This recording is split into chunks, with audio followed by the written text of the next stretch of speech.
Доброе утро, Республика! Начинаем нашу супер короткую неделю. Всего 2 рабочих дня. И с вами Руслан Ачиров и Вероника Тамтосова. Итак, что у нас сегодня? У нас сегодня все как всегда, все по расписанию. Расскажем, какие сегодня важные даты и события. Сделаем утреннюю зарядку, ведь на работу-то идти все равно надо. Дадим несколько полезных советов, поговорим с удивительными людьми. У нас сегодня и архитекторы, и танцоры, и все самое интересное только для вас. Да, ну а мне уже начинает нравиться эта короткая рабочая неделя. Я вообще предложил перейти на двухдневный рабочий режим. Я не знаю, возможно ли это. Ну, это, конечно, шутка, друзья. Но, тем не менее, мы вам напоминаем, что у нас есть телеграм-канал «Утро Якутии», где вы можете увидеть некоторые сюжеты из наших эфиров. Ну, а также мы часто проводим там различные игры и конкурсы. Поэтому подписывайтесь и будьте в курсе всех событий. Ну, и самое главное, делимся хорошими новостями. Да, сказать, что там всегда самые милые и добрые сюжеты. Да, ну а сейчас давайте мы узнаем, что же надевать сегодня. Либо шорты, либо курточку. Погода за окном, друзья. Самое удивительное, что в разных концах нашей республики она совершенно разная. Итак, в центральных районах сегодня 1-2 градуса тепла. В заречной группе также 1-3 выше 0. В южных -2, -6. В Вилюйской группе 2-4 градуса мороза. В Нижнеленских -1, +3. В западных 2-9 градусов холода. В Колымо-Нигерской группе Улусов -3, +5. Янских -11, +1. На северо-западе прохладно. 7-17 градусов мороза. В Якутске температура в 6 часов утра составила 2 градуса тепла, атмосферное давление 748 миллиметров ртутного столба. Ветер восточно-северо-восточный 2 метра в секунду. Сегодня днем без осадков, ветер северо-восточный 4-9 метров в секунду. Будьте внимательны, порывы до 9-14 метров в секунду. Температура днем +9, +11 градусов. Ну, а ты знаешь, какое самое полезное весеннее занятие сегодня? Именно сегодня? Да. Ну, сегодня я бы, наверное, остался бы дома и продлил майские праздники. Ну, кто бы сомневался. Но сегодня крайне полезно посмотреть вокруг, увидеть красоту и нарисовать ее. Сегодня день весенних акварелей. Акварель — это такая штука, которая, как и человек, состоит из воды. Ну, в процентном соотношении. Ну да, что-то подобное. А еще она очень способствует выработке навыка аккуратной работы, развивает умение видеть цветовые переходы и просто дарит душевное спокойствие. Ну, ты знаешь, что рисовать полезно не только детям, но и взрослым. Да, отлично. Но прямо сейчас мы узнаем, какие сегодня еще важные даты и события.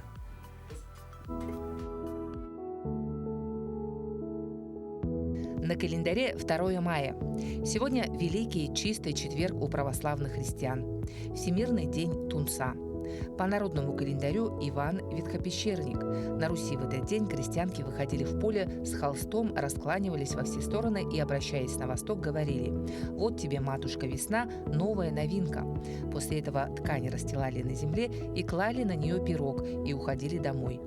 Делалось это для того, чтобы весна была доброй и благодарность за подарки уродила в изобилии лен и коноплю. Такой обряд назывался «одеть весну в новинку». Это день в истории. В 1785 году в России издана жалованная грамота дворянству и жалованная грамота городам. В 1922 году состоялось бракосочетание Сергея Есенина и Айседоры Дункан. В 1940 году в этот день отменены 12-е летние Олимпийские игры, а в 1945 году советские войска полностью овладели столицей Германии Берлином.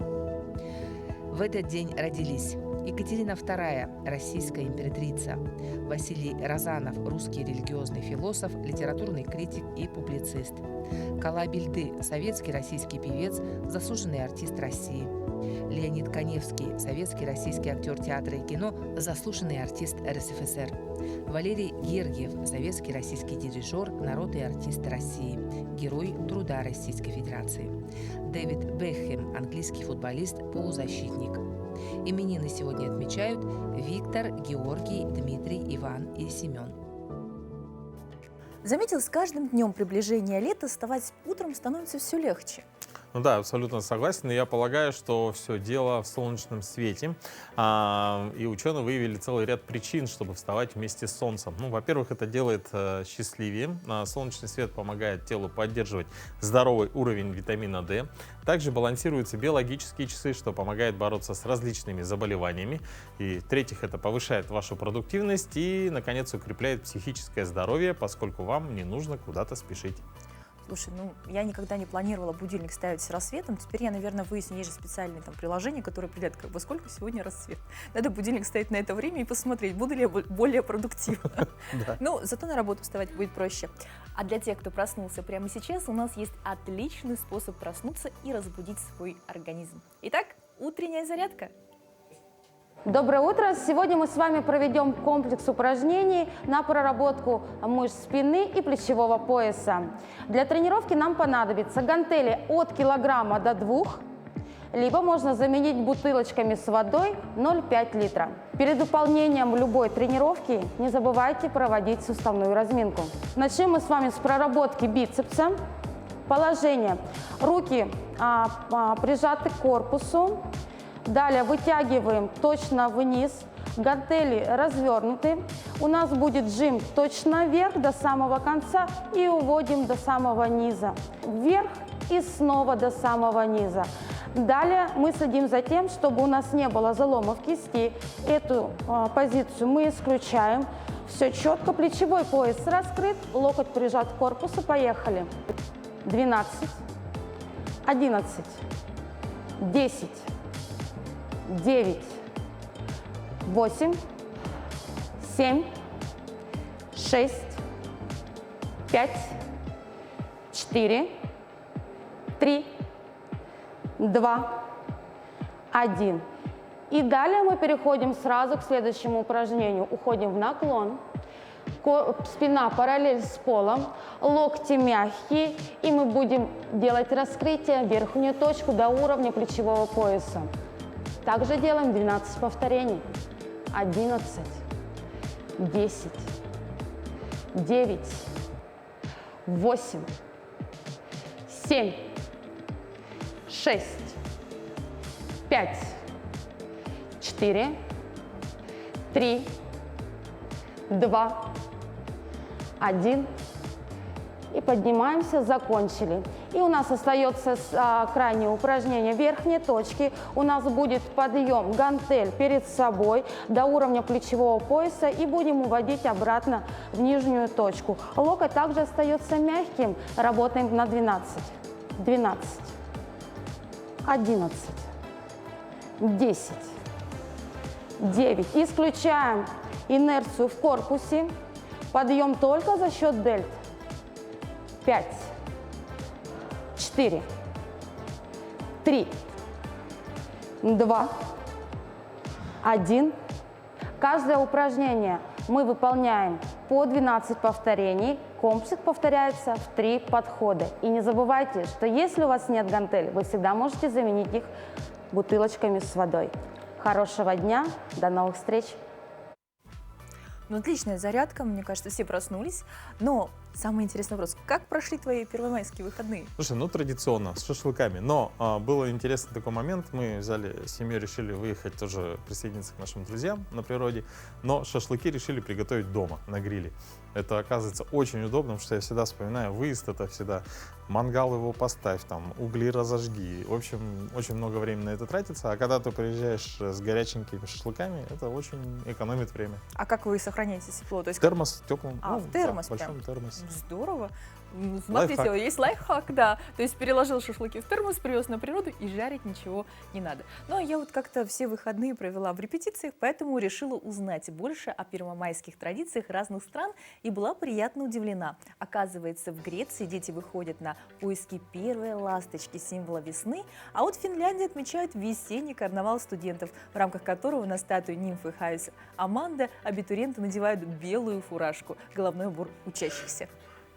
Но, да, очень интересно. Ну а сейчас давайте узнаем, какие новости произошли к этому часу, и передаем слово Петру Васильеву.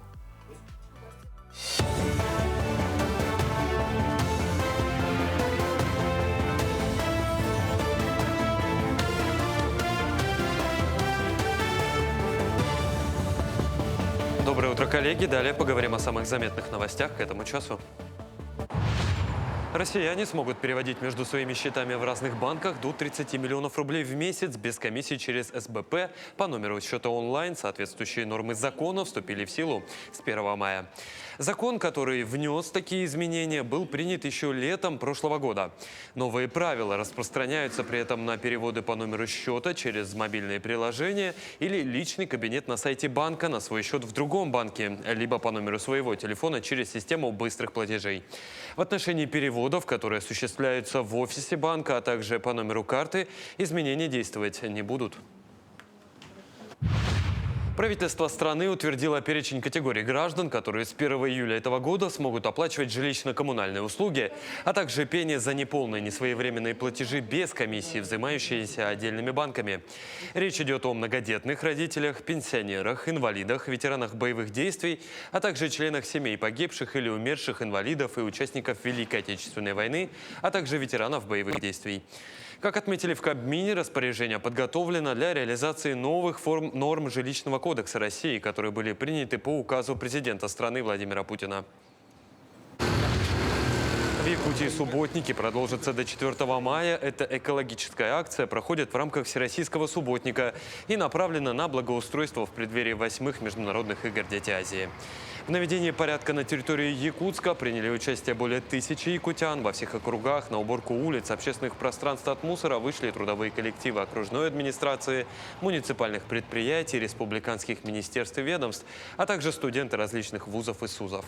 В результате было собрано и вывезено более 2000 мешков мусора. В Верхневилюйском районе косуля забрела в населенный пункт. Убежав от собак, она спряталась в первом попавшемся дворе. По состоянию видно, что собаки ее все-таки догнали, однако на ногах стоит уверенно. Егор Ильин, учитель географии и гидролог, в своих сенокосных угодьях подкармливает лесных соседей, в том числе и косуль. Его попросили придержать у себя неожиданного гостя. Вместе со старшим инспектором Верхневилюйской инспекции госэкологического надзора Василием Титовым они осмотрели косулю и дали ей корм. По возрасту это 3-летний самец. Если самец зашел в населенный пункт, то, конечно, это уже говорит о явных трудностях, потому что до этого еще самки заходили, более молодняк заходил. Люди видели, тоже помогали, возвращали. Даже были случаи, когда инспектора обращались к ветеринарам и по медицинской процедуре поддерживали здоровье животных и возвращали в свой естественный ареал обитания. Ну а накануне на площади Орджоникидзе специально для горожан организовали настольно-спортивные игры, которые смастерили члены Совета отцов Якутии. Горожане разных возрастов испытали себя в ловкости и сообразительности, пытаясь угодить шариками в лунке или поймать золотую рыбку. Также якутяне сыграли в такие игры, как рыбалка, перестрелка, керлинг, народная дорога, меткость и пейнтбол. Помимо этого, специально для маленьких детей провели веселые руссконародные и якутские игры. Очень хорошо играют, все хотят играть, взрослые, дети, все активно участвуют на наших играх.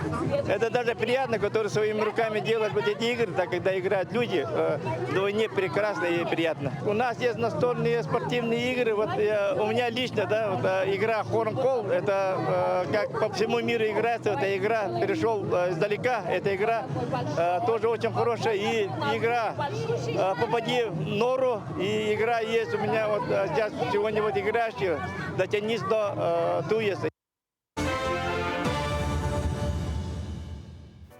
Но мы продолжаем. Мы приветствуем всех, кто к нам присоединился. Сегодня у нас в гостях архитектор, член архитектурного бюро «Градо», победитель конкурса проектов мемориального комплекса памяти Михаила Ефимовича Николаева Мария Матвеева. Мария, доброе утро. Здравствуйте. Расскажите немножко о бюро. Такое интересное название. Наше бюро существует 2 года под руководством Кычкина Ивана Ивановича. Мы занимаемся разработкой мастер-планов, дизайн-кодов поселений, проектов общественных пространств и зданий. В наших проектах мы стараемся больше уделить внимание особенностям культуры нашего народа и бережно относимся к историческим ценностям и культурному наследию. Ну, что способствовало стать Ага. победителем в конкурсе? Да, Потому что 2 года — это небольшой срок, а вы уже так значимо, мемориал — это же что-то глобальное довольно. среди наших проектов есть вот мемориальный комплекс Михаила Ефимовича Николаева в Хангаласском улусе. Также есть парк культуры и отдыха имени Анимпадиста Сафронова в Татинском улусе, который вот уже был реализован и вошел в топ-50 лучших практик по России. Мгм. А чем занимаетесь сейчас? Сейчас мы занимаемся разработкой центральной площади в селе Ытыккёль. Она будет находиться в центре села, и как главная площадь, как главная достопримечательность будет способствовать формированию узнаваемости села, уникальности, бренду Улуса. И поэтому наша задача сделать не только общественное пространство, которое будет для проведения общественных мероприятий, но и обозначить, что вот Татинский улус является центром якутской культуры, центром Алонхо, связать его с именем Платона Алексеевича Аюнского. И с этим конкурсом с этим проектом мы собираемся участвовать во всероссийском конкурсе лучших проектов создания комфортной городской среды. Что это за конкурс, чему он посвящен, что необходимо, чтобы было обеспечить участие? Вообще этот конкурс проводится с 2018 года, и так выбираются лучшие проекты, которые получают финансирование на реализацию. И это отличная возможность привнести внебюджетные средства на развитие республики. И при поддержке Центра компетенции «Лето Якутия» наша республика ежегодно участвует в этом конкурсе, и благодаря чему получают множество общественных пространств. Например, в прошлом году 10 проектов выиграли в этом конкурсе и принесли около 900 миллионов рублей на развитие республики. Среди них также был наш проект набережной города Вилюйска «Поющие пески», который начнет реализацию в этом году. В прошлом году был проект зоны отдыха Укулан в городе Томот, который уже реализован и также вошел в топ-50 лучших практик по России. Ну, то есть у вас уже в бюро сложилась такая практика побеждать в проектах, имею в виду, хорошая практика, да. Но в этот раз вы интересуетесь мнением окружающих, Да. мнением жителей республики. А как они могут поучаствовать, что для этого нужно сделать, куда зайти, где написать свой комментарий? Нам очень важно узнать запросы людей по поводу этого проекта, узнать какие-нибудь любые исторические факты, связанные с этим местом. Поэтому мы открыты общественности, открыты неравнодушным людям. И если это вас интересует, то вы можете напрямую связаться с нами. Каким образом? Каким образом? Я надеюсь, что тут появится Можно наша ссылка, да, Номер телефона можно сказать, ну или... какие-то наши открытия. Ну, если набрать Граду, допустим, в Дубльгиз, то можно выйти на ваш Да, мы архитектурное находимся по адресу Амосова 8 в 5 этаже, и если вы назовете Граду, то вас то есть уже проведут, конкретно да. туда можно с Да. предложениями обратиться. А почему именно с этим проектом вы решили участвовать в конкурсе? Этот проект мы разрабатываем по заказу администрации Татинского наслега, и это очень значимый проект для них, потому что вот в следующем году собирается провести там, в селе Ытыккёль, игры Манчары. В 2030 году республиканский праздник Исэх Олонхо. Поэтому это подчеркивает важность создания узнаваемости села и проведения мероприятий республиканского масштаба на высоком уровне. Кроме того, мы общались с местным населением, и отметили их крайнюю преданность к своей малой родине, их стремление улучшить среду, в которой они живут. Поэтому это дало нам понять, насколько это важно для них. Но удивительно, что село же это не такое небольшое поселение с небольшим количеством людей, такой масштабный проект республиканского значения, можно сказать. А будет ли в планах еще облагораживание общественных пространств в других селах? В этом году участвуют и другие проекты по другим населенным пунктам. Их разрабатывают уже другие архитектурные бюро. Конечно, этот конкурс и дальше будет проводиться, и я надеюсь, что будут и дальше создаваться такие проекты, которые вот будут работать на развитие сел. Всегда очень интересно было, как работает команда дизайнеров. То есть вы выезжаете на место, Да. общаетесь, получается, с местными жителями, узнаете историю. А вообще, вот сколько у вас, можете про ваш коллектив рассказать, сколько у вас человек работает? У нас в коллективе мало, 7 человек только. И, как вы сказали, мы в начале проекта вот выходим в село, рассказываем о проекте, выслушиваем их мнение, потому что это самая важная часть проекта, чтобы проект уже был создан для них с учетом их запросов, и в последующем при эксплуатации он как использовался. Ну да, Желаю очень... вам дальнейших успехов. Это такой юный архитектор. Очень приятно, что вы достигли таких высот за 2 Спасибо. года. И надеемся, что откликнутся, обязательно расскажут много всего интересного, каких-то фактов, которые повлияют в последующем на архитектурное решение. Спасибо. Спасибо вам. Ну а по весне по всей России проводятся специальные акции по уборке памятников. Особого ухода требуют исторические здания, которые продолжают служить народу. Как прошла акция в одном из старинных зданий Якутии, Национальной библиотеки, смотрите в нашем следующем сюжете. К российской акции заботы о памятниках Якутия присоединилась в 2015 году. С тех пор каждую весну волонтеры проводят субботники и просветительские мероприятия. Об историческом здании Национальной библиотеки пришли позаботиться более 20 неравнодушных горожан. Среди них есть и художники. Их задача – запечатлеть освежившееся здание. Ну, я очень рада здесь находиться. Это мой первый раз вообще на таком мероприятии. Очень необычно рисовать на улице. Я думаю, что это здание очень ценное для города и хранит большую историю. Забота о памятниках – это еще и знание их истории, бережное ее хранение. По традиции, после субботника волонтерам рассказали подробнее об объекте. Историческое здание Национальной библиотеки было построено 113 лет назад. Экскурсия продолжилась знакомством с новой выставкой. Вот мы проводим специально для волонтеров, для участников этой акции выставку. Она у нас называется «Стереофотография начала 20 века». Есть снимки именно Верховьев Лены, то есть есть вот, тогда это называлось все Восточная Сибирь, вот река Витим здесь есть, Подайбо здесь есть, да, здесь Ленские щеки. Сотни фотокарточек и специальный аппарат принадлежали предкам известного журналиста, режиссера Андрея И. Если для них это было путешествие в пространстве, то для нас – во времени. Как выяснилось, за 100 лет механизм эффекта присутствия изменился не особо. В очках виртуальной реальности точно так же делается, же 2 картинки соединяются. И уже получается так же в объеме. Присоединиться к добрым делам, стать волонтером культуры, в частности библиотеки, можно через сайт добро.ру. Подать заявку и внести свою лепту в важные дела республики может каждый желающий. Татьяна Павлова, Михаил Эверстов, медиацентр Национальной библиотеки Якутии.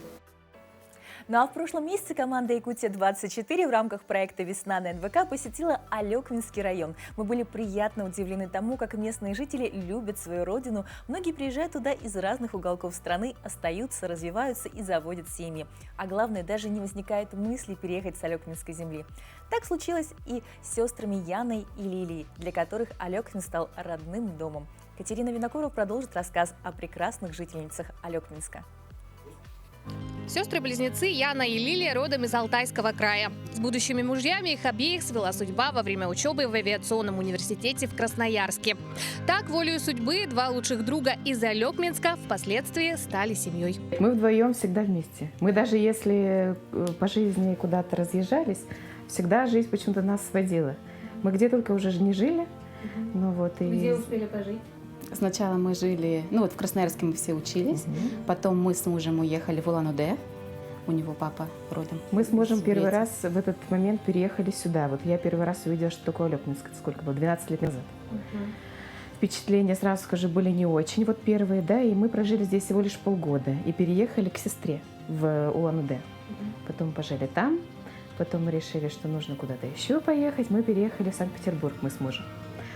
Да, ну а мы уже решили, что мы тоже без них не можем, и за ними уехали в Санкт-Петербург. Уже из Санкт-Петербурга пары перебрались в Алекминск. И вот уже 7 лет этот город для них как родной дом. Но такое чувство, как оказалось, родилось не сразу. Сначала, когда я сюда ехала, я, естественно, были впечатления от сестры. И я думала, что здесь так плохо. Но 12 лет назад здесь было все совершенно по-другому. Да. Здесь не было толком ни воды, ее давали по часам. Не было интернета. Это было что-то ужасное.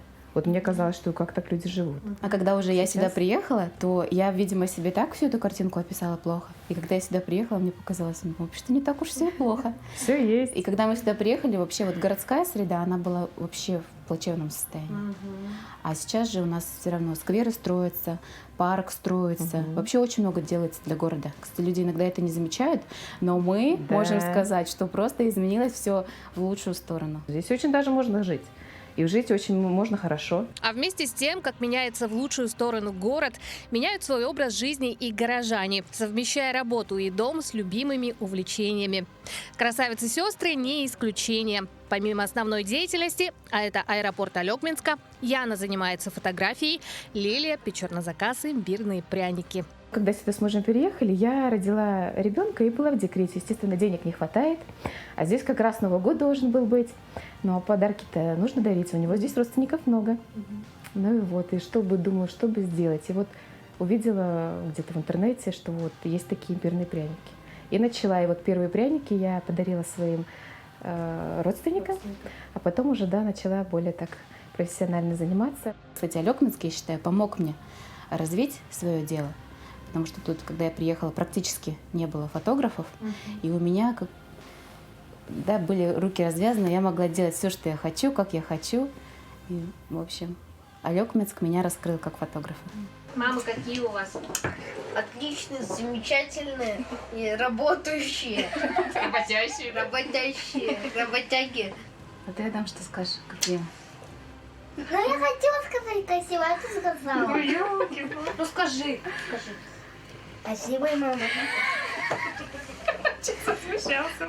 Надеемся, что нашим телезрителям, как и нам, после знакомства с девушками, захочется напомнить себе, что где бы мы ни находились и что бы с нами ни происходило, главное – наслаждаться этой жизнью. Мы мечтаем жить хорошо, чтобы люди здесь все жили хорошо. Мы очень хотим, чтобы наш аэропорт, наше рабочее место расстроился, наконец-то довели уже его до конца, чтобы у нас все было там хорошо, не только у нас. Но лицо города же что? Аэропорт, правильно? Вот когда мы приезжаем. Самое главное, мы хотим, чтобы все началось с аэропорта и продолжалось.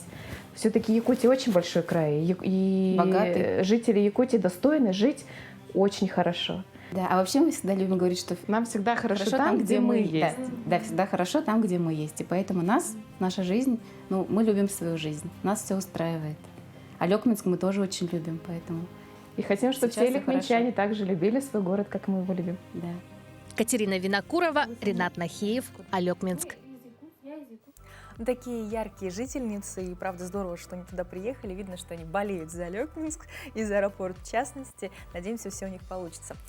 Вообще очень много историй сейчас связано с Алекминском, ведь у якутского кинематографа новый кассовый лидер, детективная драма «Карина». На данный момент сборы составляют почти 36 миллионов рублей. Предыдущий кассовый рекорд среди якутских картин принадлежит триллеру Степана Бурнашова «Айта», заработавшему 26,4 миллиона рублей за все время проката. Также напоминаем, фильм режиссера Марины Сегин с 25 апреля начался по всей стране. Фильм основан на реальной истории, произошедшей в селе Алекминского района Якутии, когда летом 2014 года в лесу пропала 4-летняя девочка Карина Чекитова. Известно, что она блуждала по тайге вместе со щенком. Спустя 12 дней ее обнаружили живой и невредимой. Сценаристом картины выступила Мария Находкина. Консультантами фильма стали реальные спасатели и исследователи, которые участвовали в поисковых операциях. Фильм был снят в условиях лесных пожаров, которые охватили Якутию в 2021 году. В массовых сценах фильма участвовали настоящие волонтеры, которые принимали участие в поисковых операциях 2014 года. Видели кадры, правда, очень хорошо сняты. Марианна Львовна вообще замечательный, мне кажется, кинорежиссер, и это успех оправдан. Да, действительно. Но если вы еще не видели, то обязательно посмотрите, друзья. Ну а что новенького можно еще посмотреть в эти дни на больших экранах, мы узнаем в нашей рубрике «Киноафиша».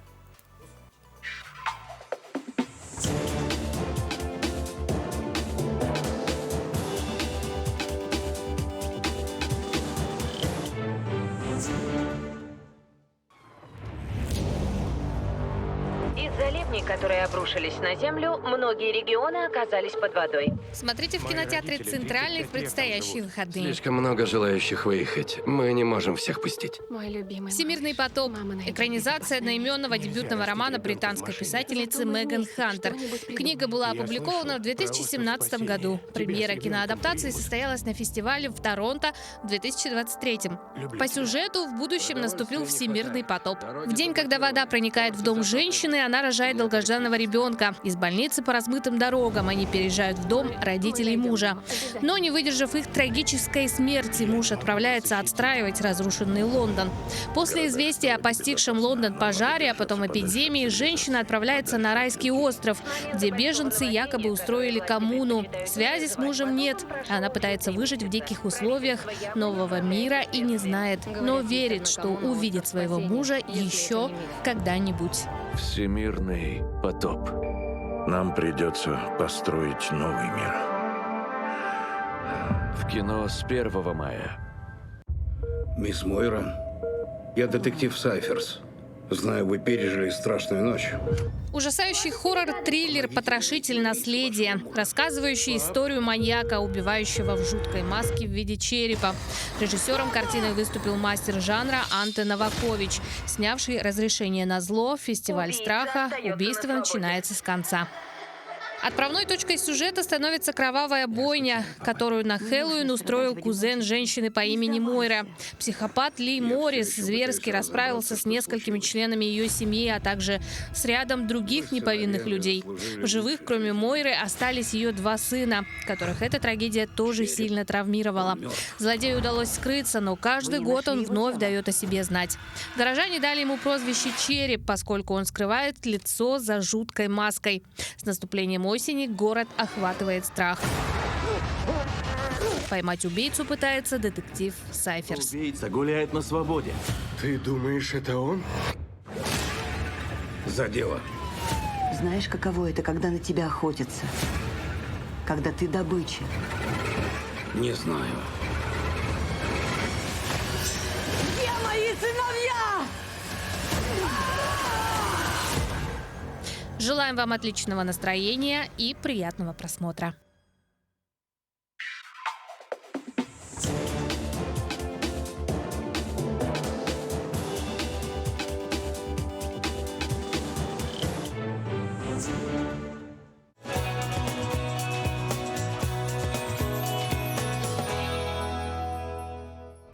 Ну, в общем, есть чем пощекотать себе нервы в выходные. Если вы еще не проснулись, то теперь должны были это сделать точно. Но впереди наша постоянная рубрика. Мы стремимся дать как можно больше полезных советов. И там, как ухаживать правильно за кожей лица, чтобы каждое утро выглядеть проснувшимися, бодрыми и отдохнувшими.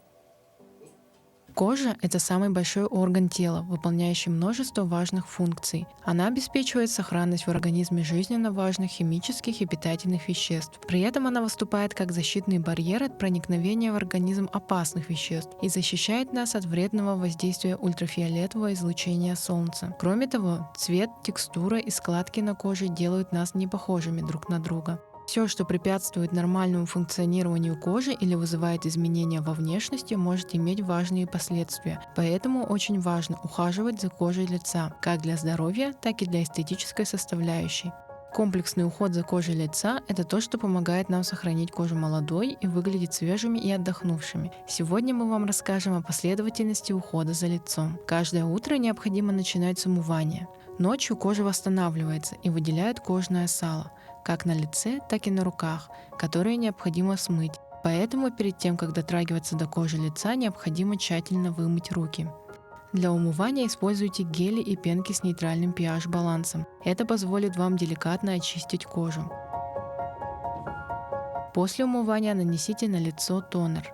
Тонеры освежают кожу, возвращают ей сияние, а также подготавливают ее для впитывания последующих средств. Следующим этапом нанесите сыворотку. Сыворотка стимулирует выработку коллагена и помогает поддерживать необходимый уровень увлажненности. Не забывайте и про зону шеи. Далее нанесите на лицо дневной или универсальный увлажняющий крем. Он обеспечивает коже оптимальную дозу увлажнения и предотвращает появление мелких морщинок. Наносите все средства легкими похлопывающими движениями, не растягивая при этом кожу. Также не забывайте про солнцезащитные средства, чтобы защитить кожу от ультрафиолетового излучения. На этом утренний уход завершен. Подбирайте все средства, подходящие под тип вашей кожи. Теперь можно нанести декоративную косметику и идти покорять этот мир. Сестры 14-летняя Лилия и 10-летняя Милена волею судьбы оказались в одном из учреждений для детей, оставшихся без попечения родителей. И, как и все дети, они мечтают жить и воспитываться в семье. Познакомьтесь, Милена. Ей 10 лет. Милена – открытый и доброжелательный ребенок. Учусь в 4 классе, занимаюсь гимнастикой. Ходила на фигурное катание. Гимнастика – главное увлечение Милены. Она очень гибкая и спортивная, а еще у нее сильный характер и целеустремленность. Любит Милена петь, танцевать, с удовольствием участвует в различных мероприятиях. У Милены есть старшая сестра Лилия, ей 14 лет. Она очень активная и разносторонняя девочка. Я очень общительный человек. Имею очень много друзей. Люблю играть в компьютерные игры. У меня очень хорошо развиты качества лидера. Лидер – это человек, который умеет взять большое количество людей на себя, чтобы сделать какое-либо мероприятие или организовать что-то серьезное. И исходя из этого, я могу сказать, что у меня эти качества есть, и они очень хорошо развиты. Уверенность в себе развивается у Лилии благодаря боксу. Она уже год занимается в секции под руководством опытного тренера.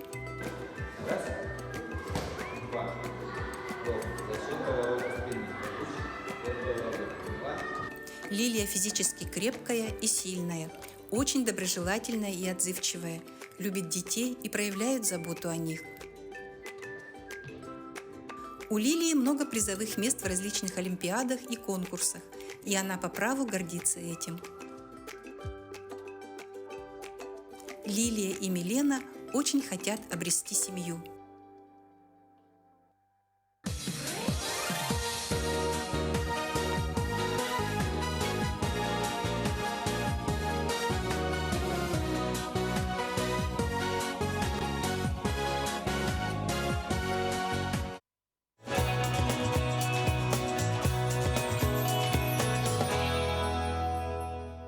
— 29 апреля прошел Международный день танца, и сегодня у нас в гостях чета Алексеевых. Лейла – руководитель школы танцев «Санрайз», и Юрий – отличник культуры Республики Саха-Якутия, многократный чемпион республики по спортивным бальным танцам, бронзовый призер России, судья первой категории Российского танцевального союза, тренер школы танцев «Санрайз». Юрий, Лейла, доброе утро. Здравствуйте. Доброе утро. Здравствуйте. Доброе утро. Удивительное совпадение, что вы являетесь тренерами по танцам. Это произошло сразу, то есть вы познакомились на почве танцев, или история имеет какое-то другое начало? Совсем другое начало. Ну, во-первых, у нас это Юрий, он педагог-балетмейстер по спортивным бальным танцам, а я по специальности врач-хирург. Так получилось, да, что познакомившись и узнав, что он занимается бальными танцами, ну, видимо, какая-то нереализованность в детстве, она как-то решилась реализоваться.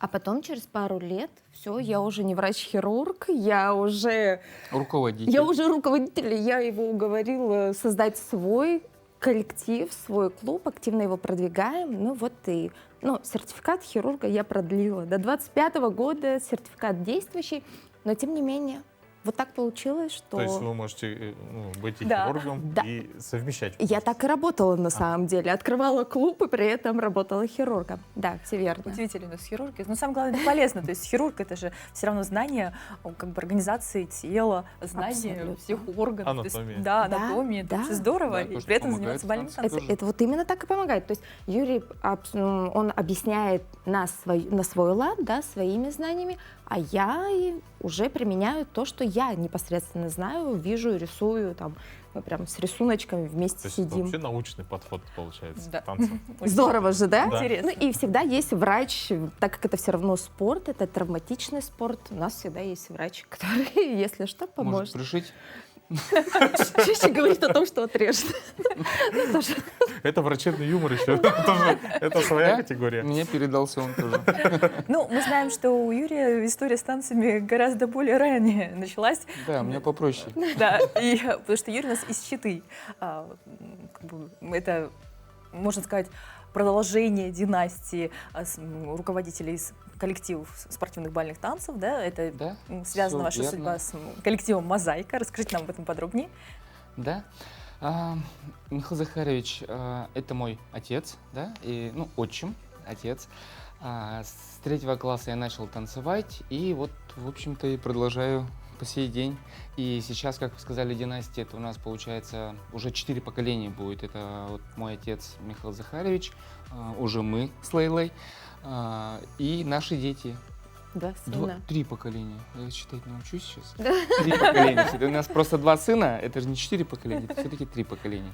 Ну, значит, в будущем мы ждем 4-е. Мы так поняли, что Ну, видимо, да. далеко. Видимо, оговорки Или это не просто так. кто-то из сыновей, или... Насколько сложно продолжать эту традицию, чтобы танцевали все в семье? Это не сложно, когда ты сам это любишь. Вообще не сложно, совсем не сложно. То есть в целом даже окружать себя детьми, да, окружать себя вот этим позитивной энергией, позитивным зарядом, продвигать. Опять же, я для себя на самом деле выбрала роль не только тренера. В нашем клубе я выбрала роль наставника.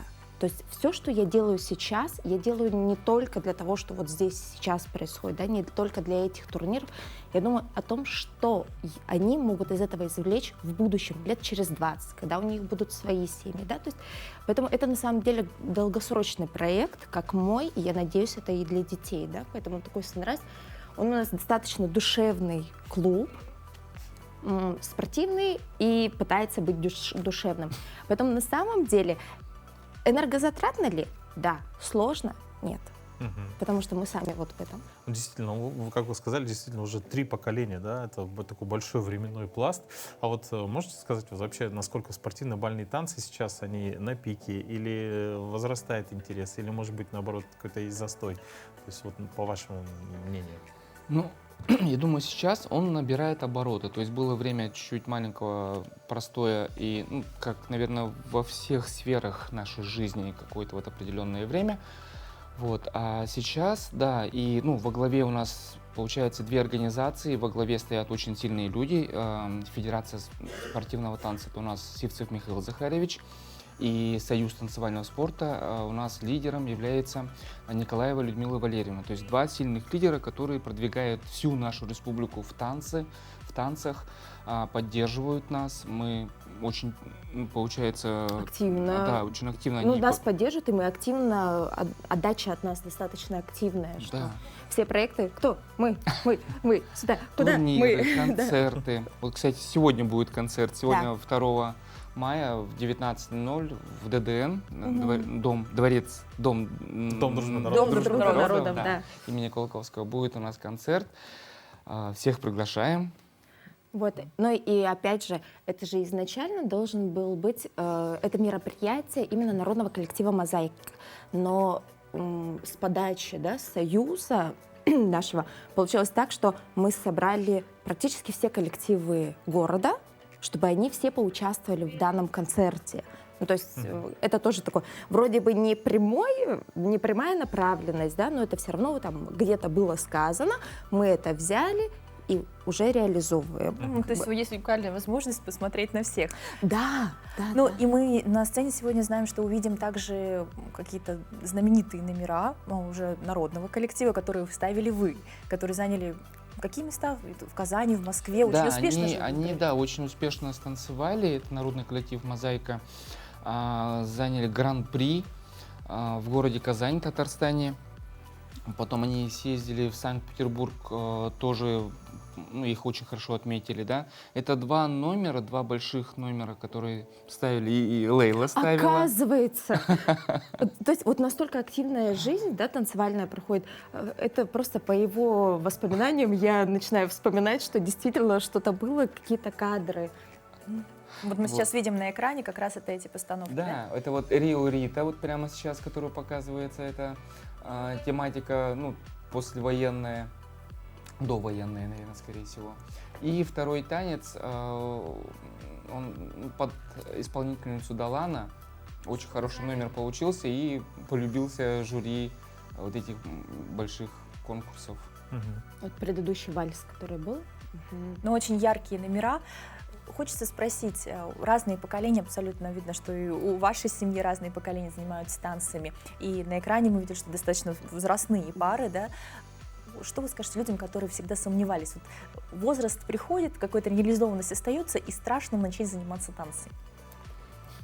Я не знаю, было не страшно. Я пришла в 25 лет, ну то есть, и опять же из другой среды, но я созрела именно, наверное, на своей профессиональной вот деятельности, вот насколько было тяжело эмоционально там, и всегда было такое, что говорили, хирург не должен быть вот слишком серьезный, да, например, врач не может, иначе это все, это утопия, это будет плохо. Соответственно, должен быть выход. Танец — это же идеальный выход. Ну, большое вам спасибо за то, что вы сегодня посетили наш эфир. А наших зрителей мы приглашаем сегодня в 19:00 на большой концерт в Доме дружбы народов. Ну, а сейчас переходим к новостям.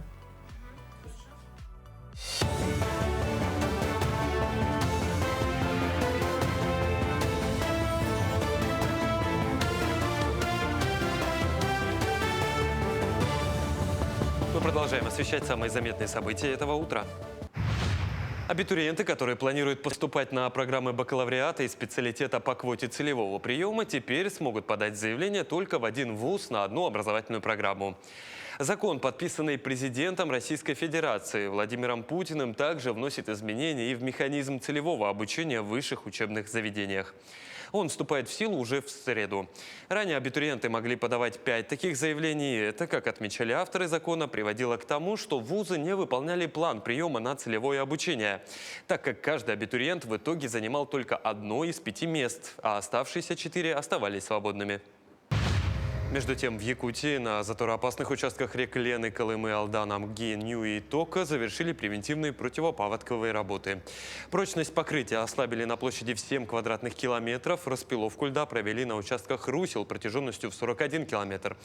На 72 участках рек, где возможны заторы, лед зачернили смесью угольной пыли и песка.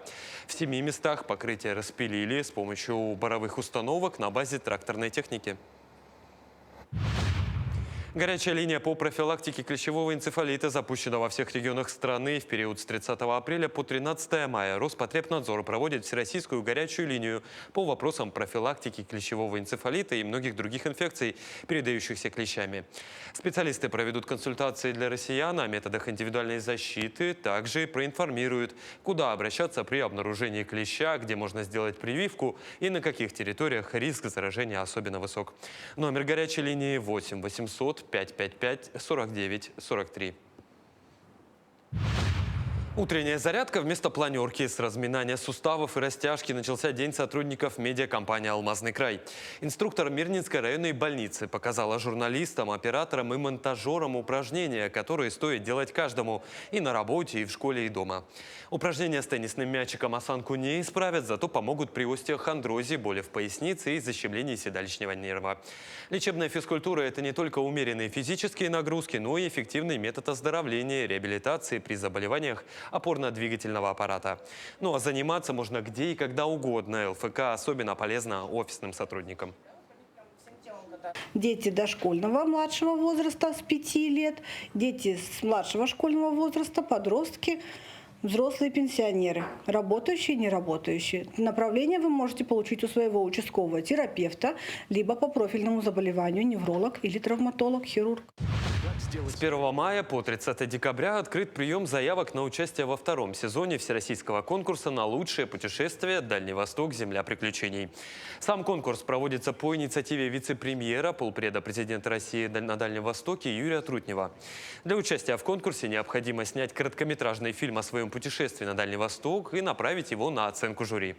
Отдельное внимание уделяют тем маршрутам, которые воссоздают путешествия первопроходцев и первооткрывателей дальневосточных территорий. Принять участие в конкурсе могут как дети с 10 лет, но под руководством взрослых, так и сами взрослые. Возрастной ценз при этом для них отсутствует. Ну а лучшие видеоматериалы будут отбирать члены жюри. Май – последний месяц весны, характеризующийся теплой погодой. Он известен как травень, так как в это время природа оживает, деревья распускаются, ну а цветы начинают цвести. Согласно популярным поверьям, март с водой, апрель с травой, а май с цветами. Этот месяц является временем начала полевых работ, и с помощью народных примет мая можно прогнозировать погоду на день или ближайшие дни, а также урожай зерновых, ягод, фруктов и овощей. Согласно погоде, в этот день судили о предстоящем урожае. Так, например, теплое начало мая считалось признаком холодов в конце месяца. Ну а если май будет холодным, то год должен быть, по поверьям, урожайный. Это были все новости к этому часу. Хорошего дня и оставайтесь на нашем телеканале. Позитивные коллеги даже приметы рассказали, так что прислушивайтесь на самые лучшие новости. Ну, а, пожалуй, не найдется человека, которому было бы неинтересны конкурсы. Одни любят принимать участие и надеются на победу, другие просто посмотреть, поболеть за понравившегося участника, почувствовать себя на одной волне со зрителями. Хочется рассказать о инструментально-вокальном конкурсе «Две звезды», прошедшем на днях на базе Уснерской детской музыкальной школы. Среди участников конкурса «Две звезды» много совсем юных, ведь по положению возраст участника от 5 до 14 лет. Именно здесь делают свои первые шаги юные дарования. Конкурс инструментально-вокальный, значит, в первой части владение инструментом.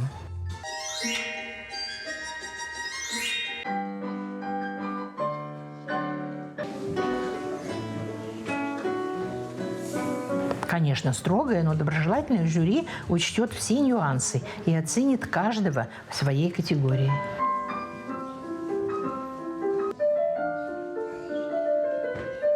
Вторая часть конкурса – песенный дуэт участника и педагога. Здесь было много интересных номеров. И поляны земляничные.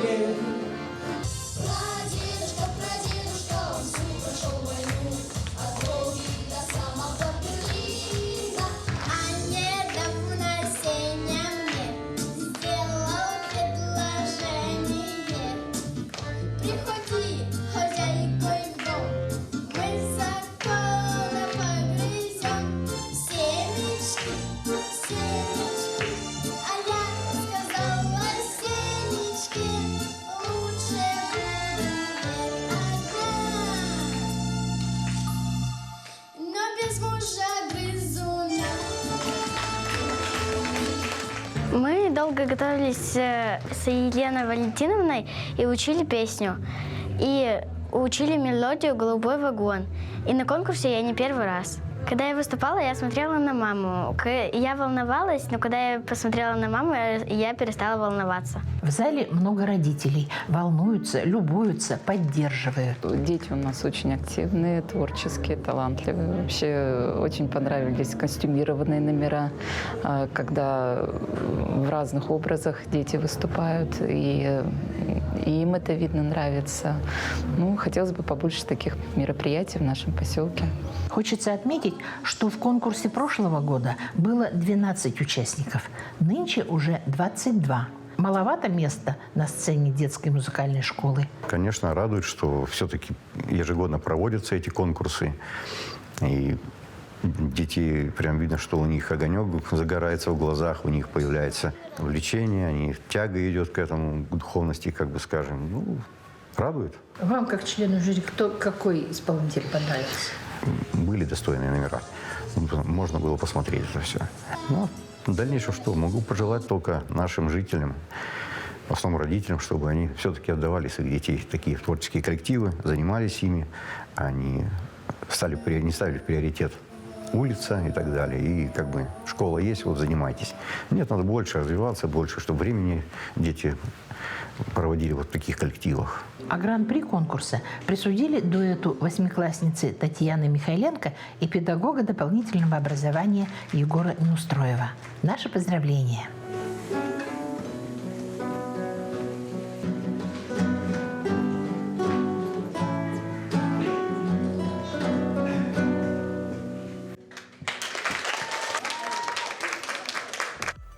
Хороший конкурс, мне кажется, правда, детей нужно развивать, и музыкальное направление, даже если в последующем это останется как хобби, чтобы с друзьями поиграть на гитаре, например, это здорово.